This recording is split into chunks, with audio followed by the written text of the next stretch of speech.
Hello, Rob from Fountain Pen Journey, and revisiting a pen which I haven't had a lot of success with, and a pen that, if anything, to be absolutely honest, I'm quite disappointed with. This is the Conklin Duragraph. Easily sort of recognisable, a very well-known beginner's pen. Now, I reviewed this fairly recently, and it was a non too favourable review, and I have since done quite a lot of nib work on this pen. This is my own fountain pen journey, so I'm certainly no nibmeister, but I am learning the basics, and I am becoming quite a bit more competent in just tweaking and adjusting nibs so that they do write a little bit better or more to my liking. Or in this case, with this pen, just making it right. I'm not happy with this pen. If I happen to have bought this from a shop, I may well have taken it back. As it happens, I believe I bought this on Amazon for a relatively low price, a little bit less than what you'd expect to pay in one of the other perhaps online pen retailers. I'm not saying go to Amazon because it's cheaper, but yeah, it's not a great pen. I wasn't going to send it back, mainly because I actually do like the look of the pen. I mean, when I first started looking at fountain pens, the Conklin Duragraph is one of those pens that comes up as a beginner's pen. It's relatively inexpensive. I'm talking, I think I paid about £45 for this pen. It's usually retailing for around about £50, $50 depending on where you are in the world. And I have reviewed this, and I was unhappy with the way that it wrote. It wrote badly. I've spent 20 minutes, well actually no, it's more like 20 to 30 minutes working on the nib of this pen, and I have done my absolute best at this stage of my fountain pen journey to get this nib to write at least half well. I did a bit of nib work during my initial review of this pen, and that review still stands. This is not a re-review, it's more of an update after doing some more extensive nib work. I'm still not happy with the pen. I think it's quite bad that Conklin, or the parent company that owns both Conklin and Monteverdi, are sending out pens with such substandard nibs. I think it's not what you'd expect from any marketing department to say, yeah, we think this is acceptable. And I don't think it's a good thing for these to be aimed at the beginner fountain pen market, or whatever you want to call it, and be recommended as pens for people coming into the hobby fairly new. Because if I was given this, because I mean, I really do love the look of this pen. It's a really nice amber celluloid, nice chatoyancy. It's clear, but there's lots of colour. It's got the dark streaks in there. Lots of good chatoyancy. Yeah, it looks great. I really like the green, the forest green version. I haven't got that pen, and chances are after this I probably will never ever buy that pen either. But it is aimed, if you like, at newcomers to the fountain pen world, and if I was given this, being into fountain pens, and thought, oh, I'd really like one of these, £50, some people might consider that to be a Christmas present or something. And if I really look forward to getting one of these for Christmas, and tried it, especially as my first fountain pen, I'd probably chuck it in a drawer somewhere, and that would be the end of my fountain pen journey. It's that bad. I'm really, really disappointed. I think it's a shame from one point of view, because you could say, well, you know, it's going to put people off the hobby, but it's also bad from a point of view, these things are not cheap. I mean, I know £50, some people might say, well, you know, it's an entry level pen, 50 quid is the minimum you should be looking. You should actually look to spend maybe £100 to get a half decent fountain pen. But I've got cheap giant Chinese pens from Jinhao and Wing Song, which write, in my view, really, really well. So why should I spend £50 on a pen from Conklin for it not to write at all properly? Not even well, it's just a bad writer. So I had to spend 20 to 30 minutes fiddling around with a nib. And basically, I mentioned in my previous video, if you look at the end of the nib like this, you've got the two tines, and they were almost like that. Really, really, really out of alignment. So, I had another look through my loop, use a times 15 loop, and yeah, the tines were still a little bit out of alignment after my original review. I tried writing with it, and it really, really wasn't great. It was a lot better, but it wasn't great. And the first thing that I noticed was that the steel nib on this pen is very, very strange steel. It's very, very stiff. So the tines would be out of alignment like that, looking down at the end of the pen like that. I'd be squeezing and trying to sort of get them to do that. And they'd do that. And I'd try and get them back, and it'd be like that. And I'd squeeze them, trying to get them in alignment, and it'd be like that. And I'd squeeze them, and try again, and it'd be like that. Slight touch, and it'd be like that again. Really, really awkward. And what it is, it's the slit in between. So I brass shimmed it, I put the brass shim down there, I was working it all the way up and down for ages, wiggling left, right, everything, just to try and get those two tines to just open up enough so that it wasn't a case of one being pressed against the other one so much that it flipped on top like that, or went underneath. Eventually, after 20 to 30 minutes, and also at the cost of my finger and thumb tip, where I've been pressing in on the sharp metal. I mean, these nibs have lovely little sharp wings.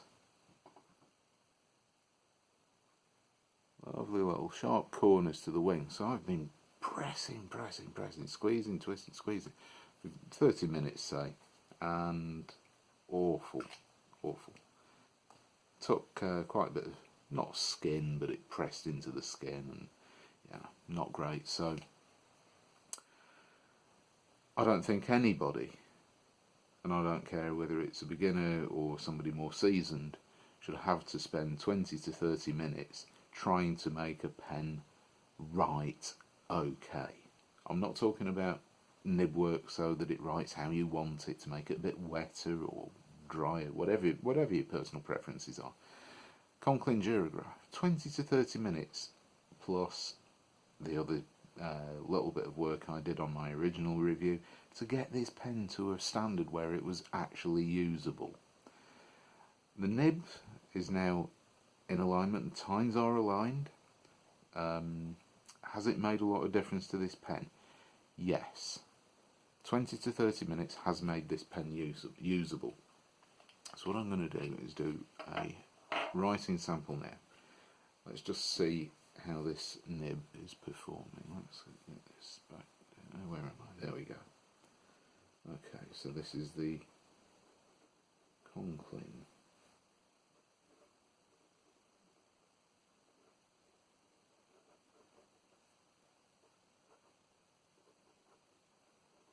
So it's the Conklin Duragraph in amber. It's a medium nib, and the ink, you see, there we go, first skip, top of the eye there. So there's second skip, trying to draw an arrow, so skip. Anyway, the ink is Diamine, Sunset. I believe sometimes it's called Sunset Orange. Going off scale there, trying to reach past the tripod. So yeah, I'll do the writing sample. Let's just see how often this skips, because this is still the problem, which I'm guessing is now a bit of an issue with the nib not being in full contact with the feed. But quite honestly, I cannot be bothered anymore with this pen. It's driven me to the point where, yes, I like the look of it, it writes, but it's not a great writer. So let's just see. Probably won't skip now. I shall do the writing sample, see what happens.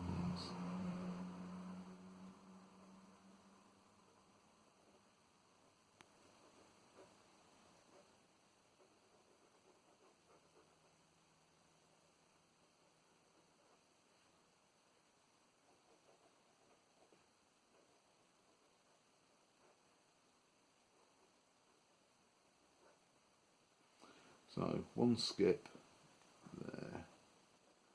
The upward stroke on the X, skipped. So, I mean, 2 sentences basically here, and we've had 2 skips. 3 if you even want to include the fact that I couldn't draw an arrow.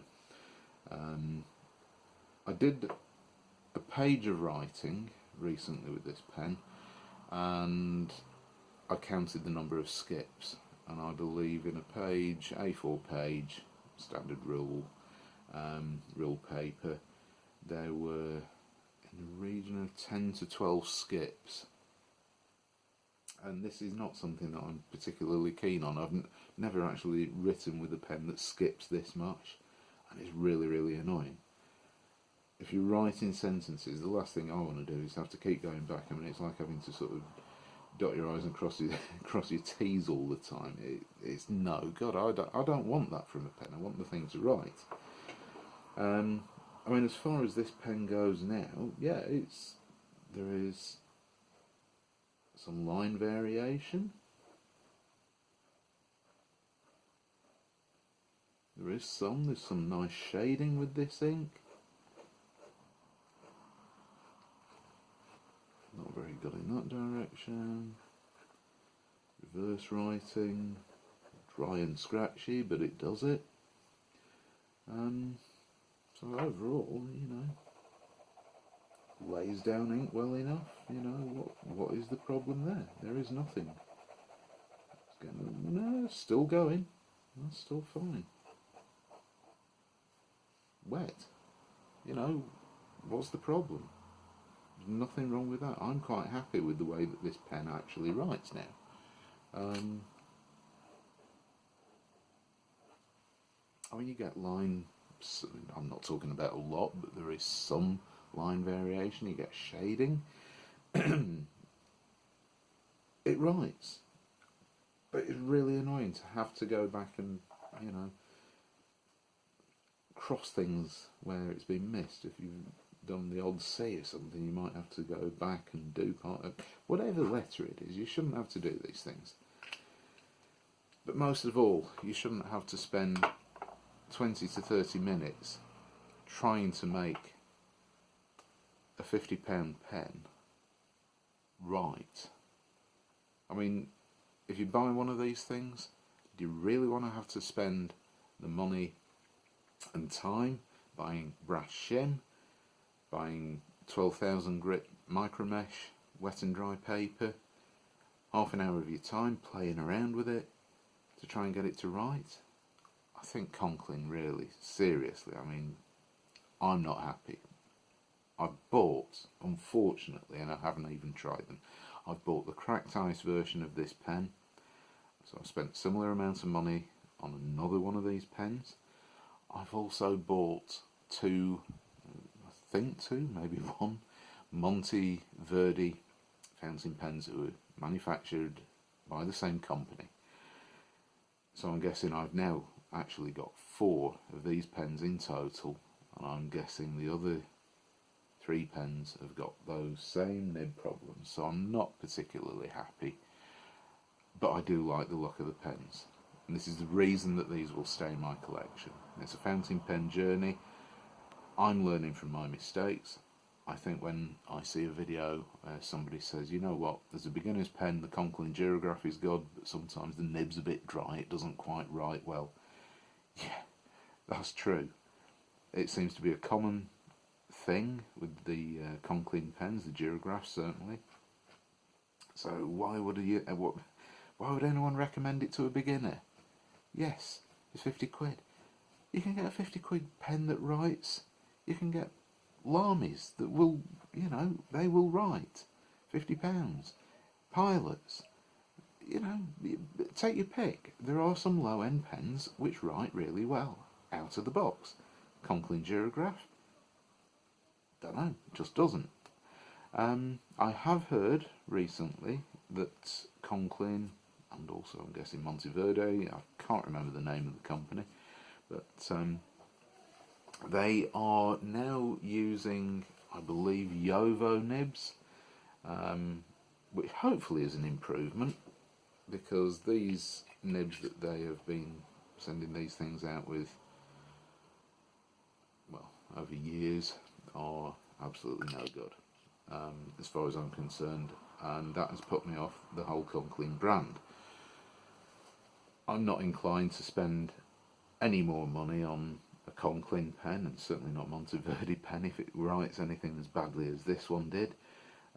It's tarnished the reputation of the company for me, so no matter what they do, I'm not going to be impressed by anything they do. They have brought out a Conklin Duragraph Red Knights pen, or it will be out very soon. I mean, we're talking about April 2018 right now, and it looks nice. It's a red and black pen, but if it's got a dodgy nib, why do I want to spend that sort of money? So thank you very much for watching this recap on the Conklin Duragraph. It still isn't a pen that I would recommend. I shouldn't have to spend 30 minutes of my time messing around with a nib on something just to get it to write.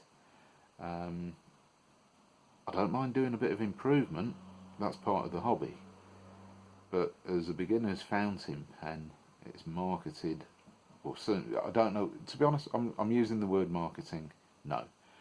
Fountain pen videos and reviews often say, top 5 beginners fountain pens, and the Conklin Duragraph's in there.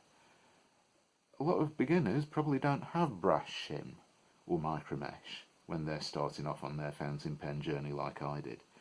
So to recommend a pen which needs that much work and nib adjustments on it, then not very good. So I'm being completely honest in my reviews, and this is not a pen that I recommend. So the Conklin Duragraph is a big no from me. It looks nice. End of story. Thanks for watching.